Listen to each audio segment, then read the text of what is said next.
நேற்றைக்கு வரைக்கும் திரைப்படத்தில் நடித்தவர்கள் இன்றைக்கு உண்மையாக முதலமைச்சர் ஆகிவிடலாம் என்று பார்க்கிறார்கள்.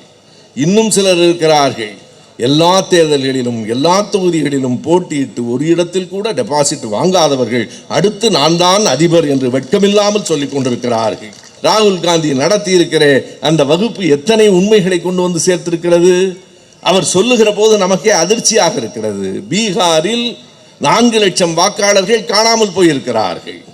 திடீரென்று கர்நாடகத்தில் மகாதேவபுரா என்கிற அந்த ஒரு தொகுதியில் மட்டும் 1,250,000 போலி 1,250 வாக்காளர்கள் போலி வாக்காளர்கள் சேர்க்கப்பட்டிருக்கிறார்கள். 4 லட்சம் பேரை நீ நீக்குவாய், 1 லட்சம் பேரை புதிதாக சேர்ப்பாய். அது மட்டுமல்ல, அவர் சொல்லுகிற பல செய்திகள் எல்லாவற்றையும் எடுத்து காட்டுகிறார். பல வீடுகளுக்கு எண் என்ன தெரியுமா? உங்களின் கதவு இலக்கம் என்ன என்றால் 30, 45 அப்படித்தான் நாம் கேள்விப்பட்டிருக்கிறோம். இவர் காட்டுகிறார் எல்லாம் சைஃபர் என்று இருக்கிறது. இல்லாததை எப்படி சொல்ல முடியும்? அப்படித்தானே சொல்ல முடியும். ஒரு வாக்காளர் 4 மாநிலத்தில் வாக்காளராக இருக்கிறார். 4 மாநிலங்களில் அவர் இருக்கிறார். யாருடைய அப்பா பெயரும் பலருடைய அப்பா பெயர் தெளிவாக இல்லை. அது எப்படி இருக்கிறது? அதை படித்து காட்டுகிறார். HDMQ என்று இருக்கிறது. இப்படி எவனாவது பெயர் வைத்துக் கொண்டிருப்பானா? ஒருவன் பெயர் HDMQ என்று இருக்குமா? இன்னொருவன் பெயர் BFCA என்று இருக்குமா? வெறும் எழுத்துக்களை, பொருளற்ற எழுத்துக்களை, எந்த சொல்லாகவும் ஆகாத எழுத்துக்களை அப்பாவின் பெயர் என்று போட்டிருக்கிறார்கள். இப்படித்தான் அந்த தேர்தல் ஆணையம் தந்திருக்கிற அந்த வாக்காளர் பட்டியல் இருக்கிறது. இன்னொரு இடத்தில் 46 பேர் ஒரே வீட்டில் இருக்கிறார்கள். ராகுல் காந்தி சொல்கிறார் அது சிங்கிள் பெட்ரூம் ரூம், ஒரே ஒரு படுக்கை அறை தான் இருக்கிறது. 46 பேர் பாவம் எப்படி தூங்குவார்களோ தெரியவில்லை என்கிறார். 46 பேர்கள் ஒரு வீட்டில் இருப்பதாக சொல்லுகிறார்கள். அந்த வீட்டில் ஒரு படுக்கை அறை தான் இருக்கிறது. 46 பேர் நின்று கொண்டிருக்க கூட இடமில்லை. இப்படிப்பட்ட பொய்யான தகவல்களை தருகிற தேர்தல் ஆணையத்தை நேருக்கு நேராக இன்றைக்கு ராகுல் காந்தி அவர்கள் எடுத்து காட்டியிருக்கிறார். இப்படித்தான் இன்றைக்கு இந்த அமைப்பும் இந்த நாடும் போய்கொண்டிருக்கிறது என்பதை உணர்த்துவதற்காகவும் இந்த கூட்டம். நண்பர்களே, பெருந்தலைவர் காமராஜரை திராவிட இயக்கம் போற்றிய அளவுக்கு வேறு யாரும் போற்றியதில்லை. பெரியாருடைய கருத்துகள் அன்றைக்கே விகடன் எழுதியது போல, காரியம் பெரியார் காரணம் காமராஜர், காரியம் பெரியார் என்று எழுதியதை போல அப்படி நெருக்கம் உண்டு. இவர்கள் ஏன் இப்படி கலைஞரையும் காமராஜரையும் ஒப்பிடுகிறார்கள்? ஒரே நோக்கம்தான். அப்படி ஒப்பிடுகிற போது நம்மில் யாராவது உணர்ச்சி வயப்பட்டு காமராஜரை திட்டிவிட மாட்டார்களா? காங்கிரஸ் கட்சிக்குள்ளே ஒரு பிளவு, திமுகவுக்கும் காங்கிரஸ் கட்சி கூட்டணியிலே ஒரு பிளவு வந்து விடாதா என்று எதிர்பார்க்கிறார்கள். ஐயா பெரியார் அவர்கள் தான், நான் பல முறை சொல்லுவேன், ஐயா பெரியார் அவர்கள் தான் 24 கேரட், அறிஞர் அண்ணா 22 கேரட் தான். ஆனால் 22 கேரட்டிலே தான் நகை செய்ய முடியும் என்பதை குறித்து கொள்ள வேண்டும். அறிஞர் அண்ணா அவர்கள் இல்லை என்றால், அவர் ஆட்சிக்கு வரவில்லை என்றால், ஐயாவின் திட்டங்கள் மேடைகளிலே தான் பேசப்பட்டிருக்கும், ஆட்சிக்கு நடைமுறைக்கு வந்திருக்காது. அறிஞர் அண்ணா அவர்கள் முதலமைச்சராக வந்ததால், அவரை தொடர்ந்து தலைவர் கலைஞர் அவர்களும் தளபதி அவர்களும் முதலமைச்சர்களாக இருக்கிற காரணத்தாலே தான் இன்றைக்கு அந்த கொள்கைகள், அந்த திட்டங்கள் நடைமுறைப்படுத்தப்படுகின்றன. பெரியார் சொன்ன சுயமரியாதை திட்டம் அறிஞர் அண்ணா முதலமைச்சராகவில்லை என்றால் சட்டப்படி வந்திருக்காது. தேர்வு இல்லை என்பது மகிழ்ச்சிக்குரியதா என்றால், தேர்வுகளால் மட்டுமே மாணவர்களை தேர்ந்தெடுக்க முடியாது. முதல் 8 வகுப்புகளுக்கு பிள்ளைகளுக்கு தேர்வுகள் இல்லை, 10க்கு பிறகு 12 தான் என்று அறிவித்திருக்கிறார். அது மட்டுமில்லை, இருமொழி கொள்கை தான் இங்கு பள்ளிக்கூடங்களில் இருக்கும் என்பதை மறுபடியும் இன்றைக்கு அவர் உறுதிப்படுத்தி இருக்கிறார். அது தமிழ்நாட்டு மக்களுக்கு மட்டும் சொன்ன செய்தி இல்லை, இந்தியாவின் தில்லியிலே இருக்கிறவர்கள் காதுகளுக்கும் எட்ட வேண்டிய செய்தி என்பதால் முதலமைச்சர் அதை வலியுறுத்தி சொல்லியிருக்கிறார். இன்றைக்கு முழுமையாக ஏறத்தாழ 2 மணியிலிருந்து 3 மணி வரையில் நான் ராகுல் காந்தியை தான் பார்த்து கொண்டிருந்தேன். அவர் கொடுத்த புள்ளி விவரங்களைத்தான் பார்த்து கொடுத்திருந்தேன். அவர் கொடுத்த புள்ளி விவரங்கள், இன்றைக்கு தேர்தல் எப்படி நடக்கிறது, தேர்தல் ஆணையம் என்னவாக இருக்கிறது என்பதை புள்ளி விவரங்களோடு சான்றுகளோடு தருகிற ஒரு தலைவர் நமக்கு கிடைத்திருக்கிறார். அவர் சொல்லுகிறார், நண்பர்களே, இதுவரையிலே என்னை போன்றவர்கள், அண்ணன் பீட்டர் போன்றவர்கள் எல்லாம் சின்ன வயசிலே ஒரு செய்தியை தேர்தல் நேரத்திலே கேள்விப்பட்டிருக்கிறோம், கள்ள ஓட்டு போடுகிறார்கள் என்று. தேர்தலில் கள்ள ஓட்டு இருந்தது, இப்போது தேர்தலே கள்ள தேர்தலாக இருக்கிறது. அதுதான் ராஜீவ்காந்தி அவர்கள், ராகுல் காந்தி சொல்லி இருக்கிற செய்தி. தேர்தலே கள்ள தேர்தலாக இருக்கிறது. இதை போகிற போக்கில் அவர் சொல்லவில்லை. இதை சொல்லுவதற்கு பெரிய துணிச்சல் வேண்டும். ஏனென்றால் தேர்தல் ஆணையத்தை பற்றி அவர் பேசுகிறார். எப்படி முடிகிறது என்கிற வியப்போடு நான் தொடங்கினேன். கலைஞரின் தொண்டனாய் இருந்தால் அது முடியும் என்பதுதான் உண்மை. அவர் என்றைக்கு ஓய்வெடுத்தார்? இன்றைய மாண்புமிகு முதலமைச்சர் எப்போது ஓய்வெடுக்கிறார்? நம்முடைய துணை முதல்வர் எப்போது ஓய்வெடுக்கிறார் என்பதை எண்ணி பார்த்தால் அமைச்சர்களும் மாவட்ட செயலாளர்களும் கழகத்தின் தொண்டர்களும் ஓய்வெடுப்பதில்லை என்பதுதான் உண்மை. போராடி ஓய்வதில்லை என்கிற தலைப்பிலே இந்த பொதுக்கூட்டம் நடைபெற்று கொண்டிருக்கிறது. தலைவர் கலைஞர் அவர்கள் வாழ்ந்த காலம் முழுவதும் அவருக்கு பாராட்டுகளும் வசைகளும் வந்தன. அதில் வியப்பில்லை. எப்போதும் அரசியல் களத்தில் இருக்கிற போது அவர்களுக்கு பாராட்டும் வரும், எதிர்ப்பும் வரும். ஆனால் தந்தை பெரியாருக்கும் தலைவர் கலைஞர் அவர்களுக்கும் இறந்த பின்பும் பாராட்டும் வசையும் வந்து கொண்டே இருக்கின்றன. எனவே தலைவர் கலைஞர் அவர்களை பொறுத்தளவு போராளிகள் ஓய்வதில்லை என்பதை விட போராளி சாவதில்லை என்பதுதான் சரியானது. அவர் ஒரு நாளும் மறையவில்லை, நிறைந்திருக்கிறார். இறந்த அன்றைக்கே நான் அந்த நேர்காணலில் குறிப்பிட்டேன், கலைஞர் மறைந்து விட்டார் என்று நான் கருதவில்லை. அவர் வாழ்க்கையின் முதல் பாகம் முடிந்திருக்கிறது, அவ்வளவுதான். இரண்டாம் பாகம் இன்னும் நீளமானது. அவர் 90 ஆண்டுகள் வாழ்ந்தார், 94 ஆண்டுகள் தான் வாழ்ந்தார். ஆனால் இரண்டாம் பாகத்தில் இன்னும் பல நூற்றாண்டுகள் இந்த மண்ணில் அவர் வாழ்வார் என்பதை பாராட்டுவதற்காக இல்லை, பக்கத்தில் இருந்து நான் அவரை பார்த்திருக்கிறேன், அவரிடம் படித்திருக்கிறேன். அவருடைய ஓயாத உழைப்பை, வற்றாத அறிவை, சாயாத எழுத்தை நேரில் காண்கிற வாய்ப்பை எனக்கு பெற்றிருக்கிறேன். எனவே தலைவர் கலைஞர் அவர்களினுடைய நினைவு நாளில் பேசுவது வாய்ப்பல்ல, எனக்கு பெருமை என்று கருதுகிறவர். அதுவும் மேடையில் அமைச்சர் அவர்களை பார்த்தபோது 2 பேரும் பேசிக்கொண்ட முதல் செய்தி, சந்தித்து 3 மாதங்கள் ஆகிவிட்டன என்பது. 2 மாதங்கள் நான் பிள்ளைகளை பார்ப்பதற்காக வெளிநாடு போயிருந்தேன். அங்கிருந்தும் தொடர்ந்து இயங்கிக் கொண்டு தான் இருந்தேன், அமைச்சரோடும் தொடர்பில் தான் இருந்தேன். எனவே வந்ததற்கு பிறகு உடனடியாக இந்த கூட்டத்தில் பேசுகிற வாய்ப்பு. நான் நேற்றைக்கு கலைஞரின் நினைவு நாளில் குறிப்பிட்டிருந்தது போல ஆகஸ்ட் 7 கலைஞரின் நினைவு நாள். ஆண்டு முழுவதும் அவரின் நினைவுதான் என்று எழுதியிருந்தேன். எனக்கு உண்மையாக எப்போதும் கலைஞரின் மீது மாறாத அன்பும் பாசமும் கொண்டவர்களில் நானும் ஒருவன். நான் மட்டுமில்லை, நானும் ஒருவன் என்பதால் அந்த நினைவுகளோடும் அவரை பற்றி பேசுகிற போதெல்லாம் எழுகிற மகிழ்வோடும் உணர்வோடும் உங்கள் முன்னால் நான் நிற்கிறேன். இன்றைக்கு இந்த கூட்டம் என்பது வெறும் நினைவு நாள் கூட்டம் இல்லை. உன் பணியை நாங்கள் தொடர்வோம், ஓர் அணியில் பகை வெல்வோம் என்று இந்த கூட்டத்தின் நோக்கத்தை அந்த 2 வரிகள் நமக்கு எடுத்து சொல்லுகின்றன.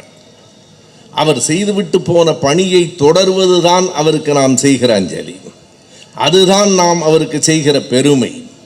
அதை தொடர்ந்து திமுக கழகம் செய்து கொண்டிருக்கிறது என்பதை நேற்றைக்கு நான் ஒரு விழாவில் உணர்ந்தேன். நானும் தோழர் உமாபதி அவர்களும் அந்த விழாவில் கலந்து கொண்டு போகிற போது 2 பேரும் பேசிக்கொண்டு போன செய்தி இதுதான். நேற்றைக்கு நம்முடைய மாண்புமிகு முதலமைச்சர் அவர்கள், துணை முதலமைச்சர் அவர்களின் முயற்சியினால் 3 விதமான அமைப்புகளையும் 8 நூல்களையும் வெளியிடுகிற நிகழ்ச்சி நடைபெற்றது. நீங்கள் பார்த்திருக்கலாம், வந்திருக்கலாம். அந்த நிகழ்ச்சியிலே மாணவர் பத்திரிகையாளர் அமைப்பு என்று ஒன்று, கலைஞரை பற்றிய இளம் ஆய்வாளர்களுக்கு நிதி நல்கும் அமைப்பு, 2ஐயும் தாண்டி 8 நூல்கள். அந்த 8 நூல்களை படித்து முடிக்கவில்லை, நான் புரட்டி கொண்டிருந்தேன். ஒரு நூலில் என்னுடைய கட்டுரையும் கூட அதில் இருக்கிறது.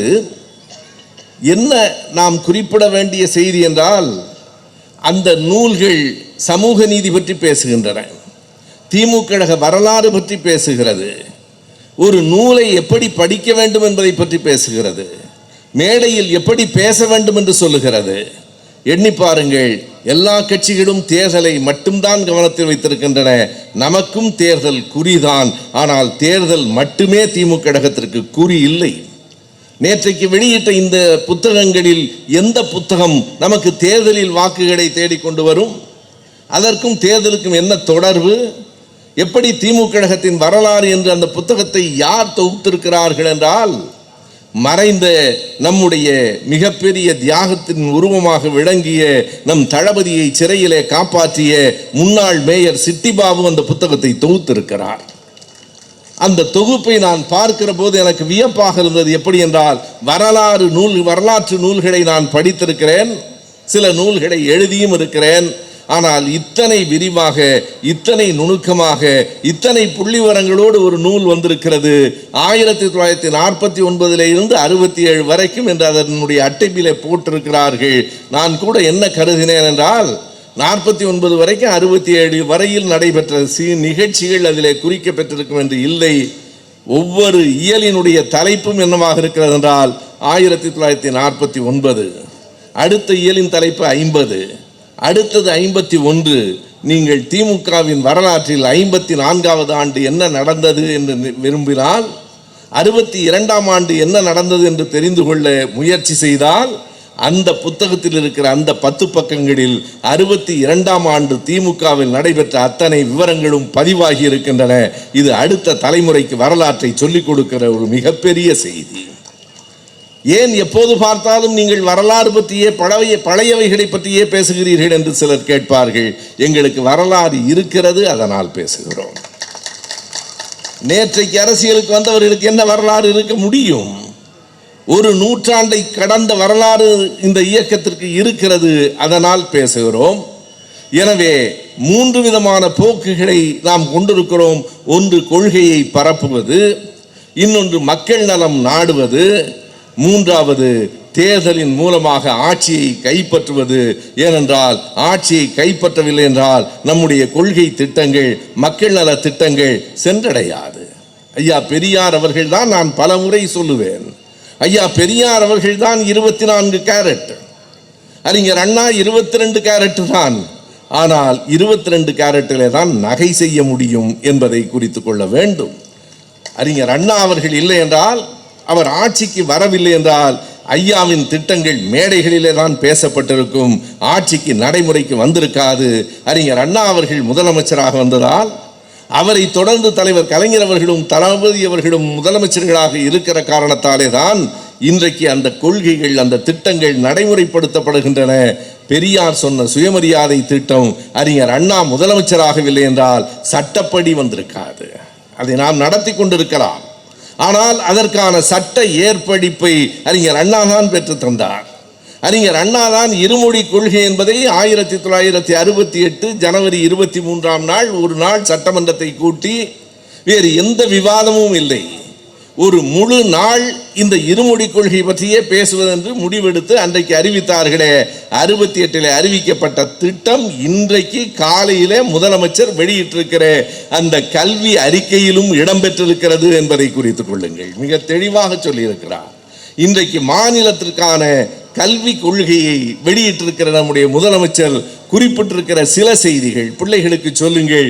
இனிமேல் 11ஆம் வகுப்பில் பொது தேர்வு இல்லை, 10 முடித்தால் 12 தான். தேர்வு இல்லை என்பது மகிழ்ச்சிக்குரியதா என்றால், தேர்வுகளால் மட்டுமே மாணவர்களை தேர்ந்தெடுக்க முடியாது. முதல் 8 வகுப்புகளுக்கு பிள்ளைகளுக்கு தேர்வுகள் இல்லை, 10க்கு பிறகு 12 தான் என்று அறிவித்திருக்கிறார். அது மட்டுமில்லை, இருமொழி கொள்கை தான் இங்கு பள்ளிக்கூடங்களில் இருக்கும் என்பதை மறுபடியும் இன்றைக்கு அவர் உறுதிப்படுத்தி இருக்கிறார். அது தமிழ்நாட்டு மக்களுக்கு மட்டும் சொன்ன செய்தி இல்லை, இந்தியாவின் தில்லியிலே இருக்கிறவர்கள் காதுகளுக்கும் எட்ட வேண்டிய செய்தி என்பதால் முதலமைச்சர் அதை வலியுறுத்தி சொல்லியிருக்கிறார். அது மட்டுமில்லை, நீங்கள் அதை பார்த்தால் ஒரு செய்தியை பேச்சின் போக்கில் அந்த அறிக்கையில் நடுவில் குறிப்பிட்டிருக்கிறார்கள். கல்வி என்பது பகுத்தறிவிற்கானது. முதலமைச்சர் வெளியிட்டிருக்கிற அறிக்கையில் அவர் குறிப்பிடுகிறார், கல்வி என்பது பகுத்தறிவிற்கானது. இப்படி தமிழ்நாட்டில் இந்த கொள்கைகளை இத்தனை தெளிவாக நம்முடைய முதலமைச்சர் சொல்லுகிறார் என்றால், இன்றைக்கு தொலைக்காட்சியை பார்த்திருப்பீர்கள். பார்க்காதவர்கள் இரவு போனவுடன் பாருங்கள். இன்றைக்கு முழுமையாக ஏறத்தாழ 2 மணியிலிருந்து 3 மணி வரையில் நான் ராகுல் காந்தியை தான் பார்த்து கொண்டிருந்தேன். அவர் கொடுத்த புள்ளி விவரங்களைத்தான் பார்த்து கொடுத்திருந்தேன். அவர் கொடுத்த புள்ளி விவரங்கள், இன்றைக்கு தேர்தல் எப்படி நடக்கிறது, தேர்தல் ஆணையம் என்னவாக இருக்கிறது என்பதை புள்ளி விவரங்களோடு சான்றுகளோடு தருகிற ஒரு தலைவர் நமக்கு கிடைத்திருக்கிறார். அவர் சொல்கிறார், நண்பர்களே, இதுவரையிலே என்னை போன்றவர்கள், அண்ணன் பீட்டர் போன்றவர்கள் எல்லாம் சின்ன வயசிலே ஒரு செய்தியை தேர்தல் நேரத்திலே கேள்விப்பட்டிருக்கிறோம், கள்ள ஓட்டு போடுகிறார்கள் என்று. தேர்தலில் கள்ள ஓட்டு இருந்தது, இப்போது தேர்தலே கள்ள தேர்தலாக இருக்கிறது. அதுதான் ராஜீவ்காந்தி அவர்கள், ராகுல் காந்தி சொல்லி இருக்கிற செய்தி. தேர்தலே கள்ள தேர்தலாக இருக்கிறது. இதை போகிற போக்கில் அவர் சொல்லவில்லை. இதை சொல்லுவதற்கு பெரிய துணிச்சல் வேண்டும். ஏனென்றால் தேர்தல் ஆணையத்தை பற்றி அவர் பேசுகிறார். இவர்கள் என்ன வேண்டுமானாலும் செய்வார்கள் என்று தெரிந்து பேசுகிறார். நான் சொல்லுகிறேன், அவர்கள் என்ன வேண்டுமானாலும் செய்யட்டும், இந்திய மக்கள் அடுத்த தேர்தலில் உங்களை பிரதமராக ஆக்குவார்கள், ஆக்க வேண்டும். பிரதமராக ராகுல் காந்தி, முதலமைச்சராக நம்முடைய தளபதி அவர்களும் தொடர்வார்கள் என்பதுதான் மிக தெளிவான ஒரு செய்தி. காரணம், இத்தனை உறுதியாய், இத்தனை தெளிவாய் படம் போட்டு விளக்கி ஒரு கல்லூரியில் பேராசிரியர் வகுப்பு நடத்துவது போல ராகுல் காந்தி நடத்தி இருக்கிற அந்த வகுப்பு எத்தனை உண்மைகளை கொண்டு வந்து சேர்த்திருக்கிறது. அவர் சொல்லுகிற போது நமக்கே அதிர்ச்சியாக இருக்கிறது. பீகாரில் 4 லட்சம் வாக்காளர்கள் காணாமல் போயிருக்கிறார்கள். திடீரென்று கர்நாடகத்தில் மகாதேவபுரா என்கிற அந்த ஒரு தொகுதியில் மட்டும் 1,250,000 போலி 1,250 வாக்காளர்கள், போலி வாக்காளர்கள் சேர்க்கப்பட்டிருக்கிறார்கள். 4 லட்சம் பேரை நீ நீக்குவாய், 1 லட்சம் பேரை புதிதாக சேர்ப்பாய். அது மட்டுமல்ல, அவர் சொல்லுகிற பல செய்திகள் எல்லாவற்றையும் எடுத்து காட்டுகிறார். பல வீடுகளுக்கு எண் என்ன தெரியுமா? உங்களின் கதவு இலக்கம் என்ன என்றால் 30, 45, அப்படித்தான் நாம் கேள்விப்பட்டிருக்கிறோம். இவர் காட்டுகிறார் எல்லாம் சைஃபர் என்று இருக்கிறது. இல்லாததை எப்படி சொல்ல முடியும்? அப்படித்தானே சொல்ல முடியும். ஒரு வாக்காளர் 4 மாநிலத்தில் வாக்காளராக இருக்கிறார். 4 மாநிலங்களில் அவர் இருக்கிறார். யாருடைய அப்பா பெயரும் பலருடைய அப்பா பெயர் தெளிவாக இல்லை. அது எப்படி இருக்கிறது? அதை படித்து காட்டுகிறார். HDMQ என்று இருக்கிறது. இப்படி எவனாவது பெயர் வைத்துக் கொண்டிருப்பானா? ஒருவன் பெயர் HDMQ என்று இருக்குமா? இன்னொருவன் பெயர் BFCA என்று இருக்குமா? வெறும் எழுத்துக்களை, பொருளற்ற எழுத்துக்களை, எந்த சொல்லாகவும் ஆகாத எழுத்துக்களை அப்பாவின் பெயர் என்று போட்டிருக்கிறார்கள். இப்படித்தான் அந்த தேர்தல் ஆணையம் தந்திருக்கிற அந்த வாக்காளர் பட்டியல் இருக்கிறது. இந்த வாக்காளர் பட்டியலை வைத்துக்கொண்டு எப்படி ஒரு தேர்தலை நடத்துவது? இத்தனை தவறான புள்ளி விவரங்கள் அனைத்தும். இன்னொரு வேடிக்கையான செய்தியை சொல்லுகிறார். ஒரு பீர் பாட்டில் தயாரிப்பு நிறுவனம் என்று சொல்லி 86 வாக்காளர்கள் பெயர்கள் குறிக்கப்பட்டிருக்கின்றன. அந்த இடத்தில் பீர் பாட்டில் தயாரிக்கிற நிறுவனமே இல்லை. இன்னொரு இடத்தில் 46 பேர் ஒரே வீட்டில் இருக்கிறார்கள். ராகுல் காந்தி சொல்லுகிறார், அது சிங்கிள் பெட்ரூம் ரூம், ஒரே ஒரு படுக்கை அறை தான் இருக்கிறது. 46 பேர் பாவம் எப்படி தூங்குவார்களோ தெரியவில்லை என்கிறார். 46 பேர்கள் ஒரு வீட்டில் இருப்பதாக சொல்லுகிறார்கள். அந்த வீட்டில் ஒரு படுக்கை அறை தான் இருக்கிறது. 46 பேர் நின்று கொண்டிருக்க கூட இடமில்லை. இப்படிப்பட்ட பொய்யான தகவல்களை தருகிற தேர்தல் ஆணையத்தை நேருக்கு நேராக இன்றைக்கு ராகுல் காந்தி அவர்கள் எடுத்து காட்டியிருக்கிறார். இப்படித்தான் இன்றைக்கு இந்த அமைப்பும் இந்த நாடும் போய்கொண்டிருக்கிறது என்பதை உணர்த்துவதற்காகவும் இந்த கூட்டம். எதனை கலைஞர் செய்தாரோ, கடைசி வரைக்கும் ஓய்வின்றி எதற்காக உழைத்தாரோ, அதனை தொடர்ந்து நாமும் மக்களிடம் கொண்டு செல்ல வேண்டும் என்பதற்கு தான் கூட்டங்களை நடத்துகிறோம். அவர் நினைவை போற்றுவது மட்டுமல்ல, நினைவை என்றைக்கும் நாம் போற்றி கொண்டிருக்கிறோம். அவர் நினைவை போற்றவில்லை என்றால் நாம் கட்சிக்காரர்கள் அல்ல, நாம் நன்றி உள்ள மனிதர்களே இல்லை என்பதுதான் உண்மை. எண்ணி பாருங்கள், எத்தனை பேர் அவரால் பயன்பெற்றவர்கள். நான் வெளிநாடுகளுக்கு போயிருந்த போது இங்கிலாந்து நாட்டிலே மான்செஸ்டர் என்கிற ஒரு ஊரிலே பேசுவதற்காக நான் அழைக்கப்படுகிறேன். அந்த மான்செஸ்டர் ஊரிலே என்னை பார்த்த ஒரு நண்பர், நான் பெயரோடு தான் எதையும் மறைக்கவில்லை, பொய்யாக சொல்லவில்லை என்பதற்காக சொல்லுகிறேன். மான்செஸ்டரிலே சரவண பவன் என்று ஒரு நண்பர் என்னை சந்திக்கிறார். ஒரு மிகப்பெரிய பொறுப்பில் இங்கிலாந்தில் இருக்கிறார். அவர் என்னை பார்த்து சொல்லுகிறார், நீங்கள் கலைஞரோடு இருப்பதில் எனக்கு பெரிய மகிழ்ச்சி. எப்போது? கலைஞர் இருந்த காலத்தில் 2018 ஜூன் மாதத்தில் நான் அந்த கூட்டத்தில் பேசுகிறேன். அவர் சொல்லுகிறார், நீங்கள் கலைஞரோடு இருப்பதில் எனக்கு மகிழ்ச்சி. நான் திரும்ப கேட்கிறேன், நான் கலைஞரோடு இருப்பதில் உங்களுக்கு என்ன மகிழ்ச்சி என்று. அவர் சொன்னார், நான் கலைஞரை பின்பற்றியதால், கலைஞர் செய்த பணியால் தான் நான் மான்செஸ்டரில் இருக்கிறேன் என்று சொன்னார். எப்படி என்று கேட்டேன். அவர் சொன்னார், நான் 1990 ஆண்டு தேர்வு எழுதிவிட்டு மேலே படிப்பதற்காக காத்திருந்தேன். அந்த கட் ஆஃப் மார்க் என்று சொல்லுகிற எத்தனை மதிப்பெண்கள் வேண்டும் என்கிற போது, எத்தனை மதிப்பெண்கள் வேண்டுமோ அதை விட குறைவான மதிப்பெண்ணை தான் நான் பெற்றிருந்தேன். எனக்கு இடம் கிடைக்காது. கிடைக்கவில்லை.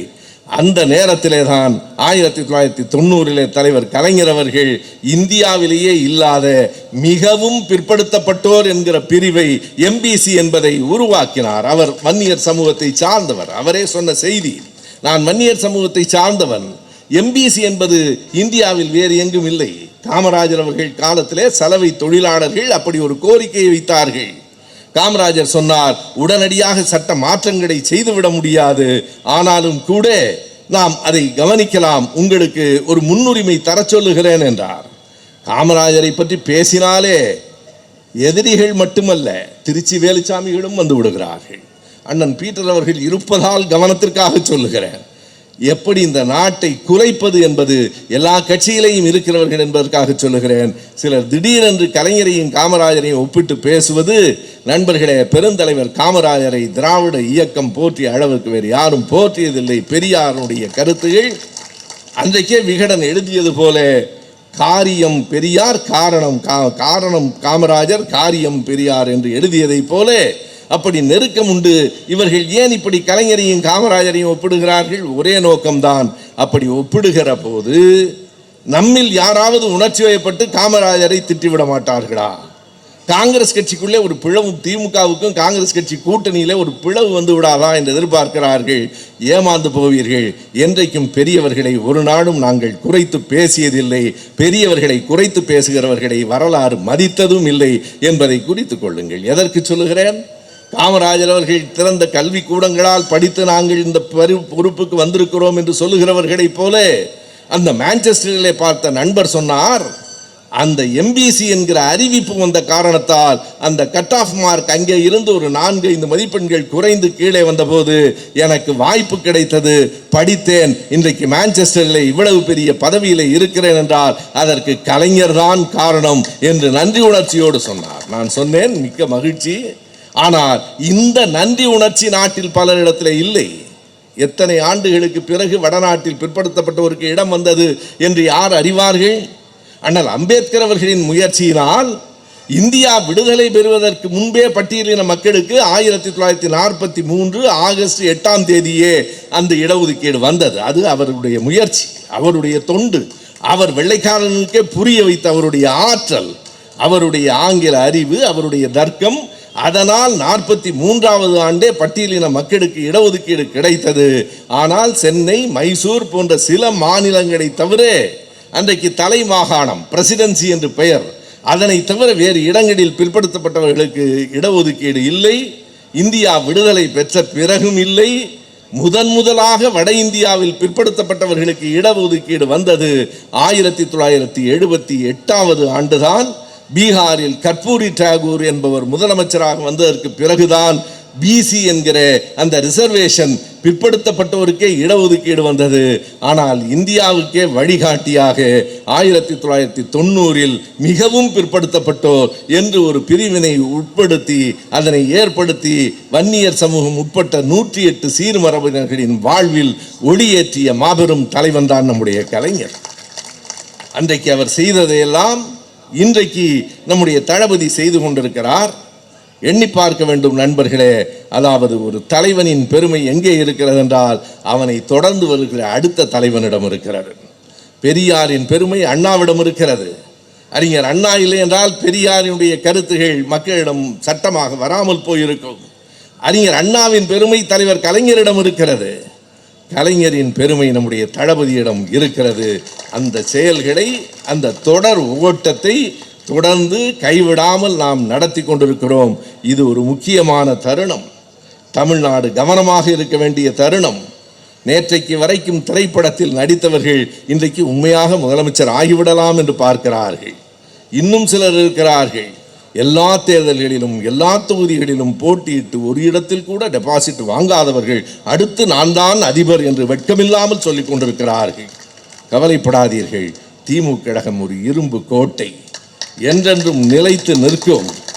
அந்த சின்னத்தை தேர்ந்தெடுத்த அந்த நாடிலிருந்து பாடுபடுகிற அந்த முறை வரையிலே எண்ணி பாருங்கள். அறிஞர் அண்ணா தான் சொல்லுவார், அப்போதெல்லாம் காங்கிரசுக்கு காடை மாடு சின்னம். இப்போது இருப்பதை போல உடனடியாக அச்சில் போட்டு அல்லது இணைய வழியிலே கொண்டு வந்துவிட முடியாது. சுவர்களில் வரைய வேண்டும். அண்ணா சொல்லுவார், நம்முடைய எதிர்க்கட்சி நண்பர்கள் ஒரு காளை மாடு வரைவதற்குள் என்னுடைய தம்பிகள் 1000 உதயசூரியன்களை உதிக்க வைத்து விடுவார்கள் என்பார். எனவே சின்னத்தை தேர்ந்தெடுத்ததிலிருந்து தொடர்ந்து உழைத்த அந்த காலங்கள் தொடங்கி இன்று வரையிலே திமுக கழகம் அந்த குறைவு இல்லாமல், அந்த உணர்வு குறையாமல் இந்த களத்திலே நிற்கிறது. இங்கே இந்திரஜித் அவர்கள் பேசுகிற போது சொன்னார், தொண்டர்களை பற்றி சொன்னார். உண்மையாக ஒரு செய்தியை நான் சொல்லுகிறேன்.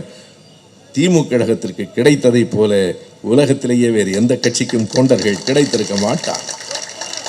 என் அப்பா திரும்ப திரும்ப சொல்லுவார், நான் கல்லூரியிலே பேராசிரியராக இருந்தேன் என்பதை விட, பல நூல்களை எழுதியிருக்கிறேன் என்பதை விட, நான் திமுக கழக தொண்டர் ஒருவனின் பிள்ளை என்பதில் எப்போதும் மகிழ்ச்சி அடைகிறவர். தான் வாழும் காலம் வரை 90 வயதில் இறந்து போகிற அந்த நாள் வரை கலைஞரின் தொண்டனாகவே வாழ்ந்து இறந்து போனவர் என் அப்பா காரைக்குடி ராமசுப்பையா. அவர்தான் சொல்லுவார், தன் சொந்த காசில் டீயும் மண்ணும் சாப்பிட்டு விட்டு வேலை செய்கிறவன்டா திமுக காரன் பார், அவன் தான் திமுக காரன். எழுங்கள், திமுக கழக தொண்டன் எழுந்தால் அவனுடைய பணிகளுக்கு முன்னால், அவனுடைய வேகத்துக்கு முன்னால் எந்த புயலும் அடங்கும். எழுங்கள், இன்னும் காலம் இருக்கிறது என்று காத்திருக்க வேண்டாம். ஏறத்தாழ தேர்தலை நாம் நெருங்குகிறோம் என்றால், நான் முதலிலேயே குறிப்பிட்டது போல தேர்தல் மட்டுமே நமக்கு நோக்கமில்லை, ஆனால் தேர்தலும் நமக்கு நோக்கம். நாம் ஆட்சிக்காக மட்டுமே கட்சி நடத்தவில்லை, ஆனால் ஆட்சியை விட்டு விட்டு கட்சி நடத்தி கொண்டே இருக்க முடியாது. தொடர வேண்டும், நம்முடைய ஆட்சி தொடர வேண்டும் என்பது திமுக நன்மை பெறுவதற்காக அல்ல, இந்த நாடு நலம் பெறுவதற்காக. இன்னும் நான் என் நெஞ்சின் ஆழத்திலிருந்து சொன்னால், அடுத்த தலைமுறை பிள்ளைகளை நாம் காப்பாற்ற வேண்டும் என்று நினைத்தால் கழகத்திற்கு வாக்களியுங்கள் என்பது மட்டுமல்ல, கழகத்திற்காக தொண்டாற்றுங்கள். தொண்டாற்றுவோம், அனைவரும் சேர்ந்து பாடுபடுவோம். வாய்ப்புக்கு நன்றி, வணக்கம்.